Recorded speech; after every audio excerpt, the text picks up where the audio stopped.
اعوذ باللہ من الشیطان الرجیم بسم اللہ الرحمن الرحیم سورۃ القریش قریش آپ کو پتہ ہے ان کے قبیلے کا نام قریش ہے اور یہ جو قبیلہ قریش ہے یہ الگ الگ جگہ پر الگ قریش جو ہے یہ الگ الگ اور جگہ پر اور الگ الگ مقام پر جو ہیں یہ بکھرے ہوئے تھے. یعنی ان کا کوئی ایسا ایک خاص طور سے ایک وجود نہیں تھا, یعنی ایک قوم نہیں تھی یہ پہلے, یعنی ایک قبیلہ نہیں تھا یہ لیکن یہ جو ہے بکھرے ہوئے تھے. سب سے پہلے جو آپ صلی اللہ علیہ وسلم کے جد اعلیٰ یعنی کہ قصی ابن کلاب, انہوں نے یعنی آپ صلی اللہ علیہ وسلم کے دادا پردادا ان کے دادا تھے, ہے نا, تو آپ صلی اللہ علیہ وسلم کے یہ جد اعلیٰ تھے. ان کو یہ خیال آیا کہ اپنے قبیلے کو ایک جگہ اکٹھا کریں, تو انہوں نے سارے قبیلے کو مدینہ میں لا کر اکٹھا کر دیا. اسی وجہ سے قصی جو ہے وہ مجموعے کے ان کو قصی ان پورے مجموعہ جو پورا گروپ تھا ان کو لقب دیا گیا, یعنی جمع کرنے والا, آرگنائز کرنے والا. اور اسی وجہ سے یعنی کیونکہ انہوں نے سب کو جمع کیا تھا اور سب کو اکٹھا لا کر کھڑا کر دیا تھا, ایک بنا دیا تھا سب کو, تو اسی وجہ سے خانے کعبے کی تولیت ان کے ہاتھوں میں آ گئی, کیز خانے کعبے کی ان کے ہاتھ میں آ گئی. اور یعنی جیسے آپ یہاں پر ہے نا لإلاف قریش, یعنی قریش جمع کیے ہوئے, یعنی انہیں جمع ہونے کے بہت فائدے بھی ہوئے.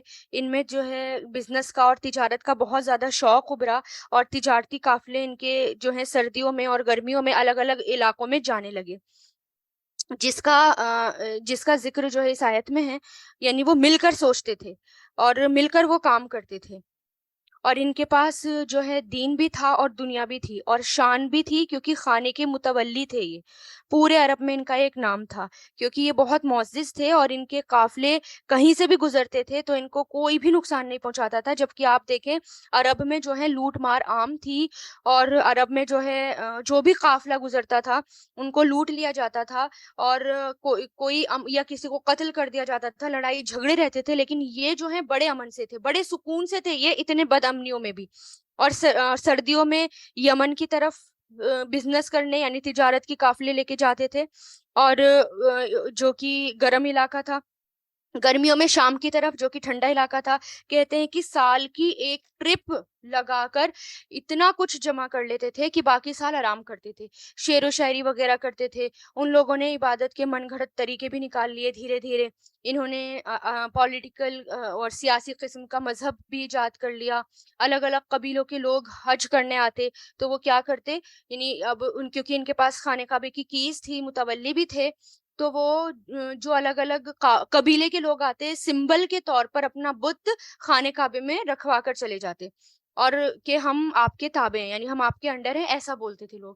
اس طرح 360 بت انہوں نے خانے کعبے میں جمع کر دیے. خانے کعبے کے اندر انہوں نے اپنے پولیٹیکل سوشل بینیفٹس کے خاطر اللہ تعالیٰ کے گھر کو کیا بنا دیا, بتوں کا گھر بنا دیا. اس لیے انہیں پہلے جو ہے اصحاب فیل کا واقعہ یاد کرایا گیا, پھر انہیں باقی نعمتیں یاد کرائی گئی کہ اللہ تعالیٰ نے تم پر کتنی نعمتیں کی ہیں, اور یعنی تمہیں جو ہے اللہ تعالیٰ نے کس قدر تم پر احسان کیا کہ تم کیا تھے اور اللہ تعالیٰ نے تمہیں کیا بنا دیا. یعنی تم الگ الگ تھے, بکھرے ہوئے تھے, اور تمہیں جو ہے اللہ تعالیٰ نے تمہارے دل میں یہ خیال ڈالا کہ قبیلے کو ایک کیا جائے. تو قصی نے ان کے جو قصی بن کلاب تھے انہوں نے سب کو اکٹھا کر دیا, یہ پھیل گئے, بزنس ان میں شوق تھا تو اللہ تعالیٰ نے اس سے بھی ان کو نوازا. تو اب اس میں دیکھیں کہ وہی نعمتیں اللہ تعالیٰ یاد کروا رہے ہیں کہ لِإِلَافِ قریش. لِإِلاف کہتے ہیں, ایلاف کہتے ہیں مانوس ہونے کو, ٹھیک ہے. الفت کا لفظ بھی اسی سے ہے, اور اسے یعنی ایسی محبت جو خیالات میں ایک ہونے کی وجہ سے آئے. جیسے ایک لوگ ہوتے ہیں, یعنی ایک دماغ کے لوگ ہوتے ہیں. الیفہ جو ہیں بکھرے ہوئے اجزاء کو جمع کرنے کے لیے آتا ہے, ترتیب کے ساتھ جوڑ دینا. اسی لفظ سے تألیف نکلا ہے, یعنی الگ الگ کاغذ کو لکھی ہوئی بات کو جمع کر کے ملا دینا. اور مانوس ہونا یعنی اکٹھا کر دینا یا مانوس کرنے کے لیے آتا ہے. اور فیملیئر کے لیے بھی یہ لفظ آتا ہے، فیملیئر ہونے کے لیے لفظ آتا ہے. تو لِإِلاف مانوس کرنے کے لیے القریش، قریش کو، یعنی ہر چیز سے وہ فیملیئر تھے، ہر چیز سے وہ مانوس تھے، سب چیز اللہ تعالیٰ نے ان کو دے رکھی تھی اور پتہ بھی تھا اللہ تعالیٰ نے دے رکھی ہے. ایلافہم، ایلاف جو ہے وہ کیا ہے؟ مصدر. مانوس کرنا، ہم ان کا، رحلتا سفر سے، شتائی، شتا کہتے ہیں سردی کو، سردی کے، والصیف اور گرمی کے. یعنی اللہ تعالیٰ نے ان کو سردی اور گرمی کے موسم میں بھی، اس سفر میں بھی اللہ تعالیٰ نے ان کو مانوس کر رکھا تھا. اللہ تعالیٰ نے ان کو یہ فیسلٹی بھی اویلیبل کرا رکھی تھی، اس سے بھی یہ فیملیئر تھے. تو اللہ تعالیٰ کیا کہتے ہیں کہ اے اہل مکہ، اے قریش، کس طرح تمہیں اللہ تعالیٰ نے نعمتیں دے رکھی ہیں، تمہارا ایک مقام ہے، تمہارے قافلے امن سے سفر کرتے ہیں، سکون سے سفر کرتے ہیں، تمہاری تجارتوں میں نفع ہوتا ہے، فائدہ ہوتا ہے، تم اللہ کی نعمتوں کو یاد کیوں نہیں کرتے، اس کا شکر ادا کیوں نہیں کرتے ہو، ہے نا؟ اور کس کا؟ یعنی اللہ تعالیٰ کیا کہہ رہے ہیں؟ مانوس کرنا ان کا، یعنی ان کو یہ بھی فیسلٹی دی، یا مانوس کرنا سفر سے، سردی اور گرمی کے. فَلْيَعْبُدُوا، تو چاہیے کہ وہ عبادت کریں. فا مطلب تو، لام آ گیا جزم کے ساتھ، تو اس کا مطلب کیا ہے؟ چاہیے کہ یعبدو، وہ سب عبادت کریں. عبدا یعبدو سے، ربا، رب کی، حاضا، اس البیت، گھر کی، اس گھر کے رب کی.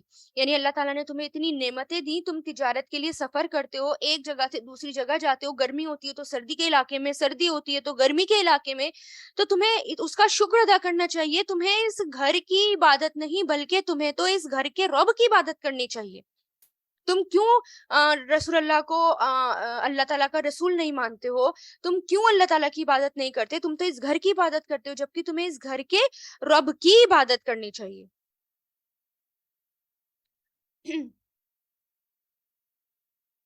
الذی، جس نے اطعمہم، کھلایا انہیں، اطعما یطعمو سے، من جوعن، بھوک سے، وآمنہم، وآمنا یؤمنو سے، اور امن دیا ہم انہیں، من خوف، خوف سے. یعنی جب لوگ بھوکے ہوتے تھے، یعنی اتنا کم کھانا ہوتا تھا، کھانے پینے کی چیزیں کم ہوتی تھی، تب اللہ تعالیٰ نے ان کو جو ہے کھانے پینے کی چیزیں دی. اور جب انسان کو سیکیورٹی چاہیے ہوتی ہے، انسان جب یعنی دو چیزیں سب سے زیادہ امپورٹنٹ ہوتی ہے نا انسان کے لیے، کہ پیٹ میں کھانا ہو اور رہنے کو سیکیورٹی بھی ہو، امن ہو. یہ بہت بڑی نعمت ہے اللہ تعالیٰ کی. یعنی دنیا کا قیمتی سرمایہ جو ہے وہ یہی ہے کہ اگر ہمارے پاس کھانا ہو اور سیکیورٹی ہو، اور کیا چاہیے. اللہ تعالیٰ نے ان کو یہ دونوں چیزیں دے رکھی تھی. ہر جگہ لوٹ مار تھی، ہر جگہ جو ہے وہ بد امنی تھی، ہر جگہ جو ہے چوری تھی، ڈکیتی تھی، اور زندہ گاڑنا لڑکیوں کو، اور پتہ نہیں کیا کیا، قافلوں کو روٹ لینا، قتل اور غارت عام تھی. ایک تھپڑ کی طرح وہ قتل کر دیتے تھے. یعنی اتنا کچھ، اتنے سارے کرائمز کے بیچ میں اللہ تعالیٰ نے ان کو سیکیورٹی دے رکھی تھی. یعنی اتنے سکون سے رہ رہے تھے. اللہ تعالیٰ کہہ رہے ہیں تمہیں کتنی نعمت دی اللہ تعالیٰ نے، اور تم نے 360 بتلا کر رکھ لیے. تم جو ہے ابابیل والے واقعے کو بھول گئے ہو، تم حفیل والے واقعے کو تم بھول گئے ہو، جو کہ یعنی جو کچھ دن پہلے ہی تمہارے سامنے ہو چکا ہے، تم جانتے ہو اس کو.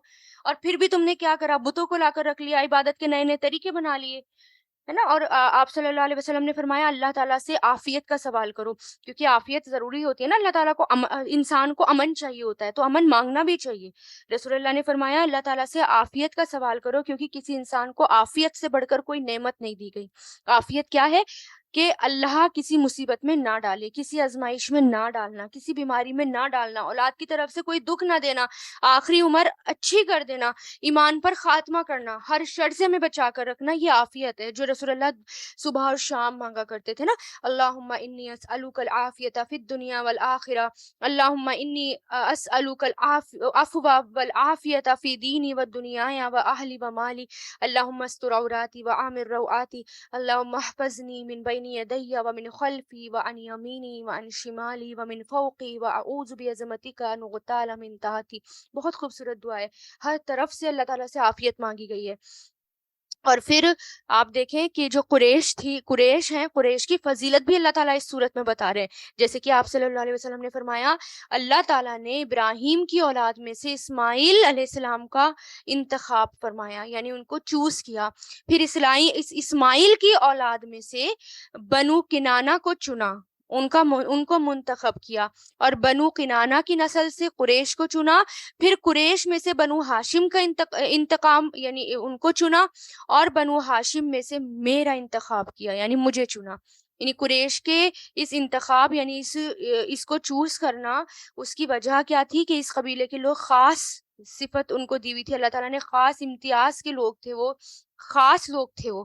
کفر اور شرک اور جہالت کے زمانے میں بھی ان کے بعض اخلاق، جو ان کے کچھ اخلاق ایسے تھے وہ نہایت اعلیٰ تھے، بہت بڑے تھے، اس لیے آپ صلی اللہ علیہ وسلم نے فرمایا لوگ سرداری میں قریش کے تابع ہیں، یعنی قریش کے انڈر ہیں، ان کا مسلمان قریش کے مسلمان کے تابع ہے، اور ان کا کافر قریش کے کافر کے تابع ہے۔ یعنی قریش جو ہیں وہ اللہ تعالیٰ نے ان کو فضیلت دے رکھی تھی، فوقیت دے رکھی تھی، اور پھر وہی احسان اللہ تعالیٰ یاد کروا رہے ہیں انہیں کہ دیکھو اللہ تعالیٰ نے تمہیں کیا دیا، کیا کیا دیا، اور تمہیں کتنے لوگوں کے بیچ میں سے اور کتنے قبیلوں کے بیچ میں سے اللہ تعالیٰ نے تمہارا انتخاب کیا، تمہیں چنا۔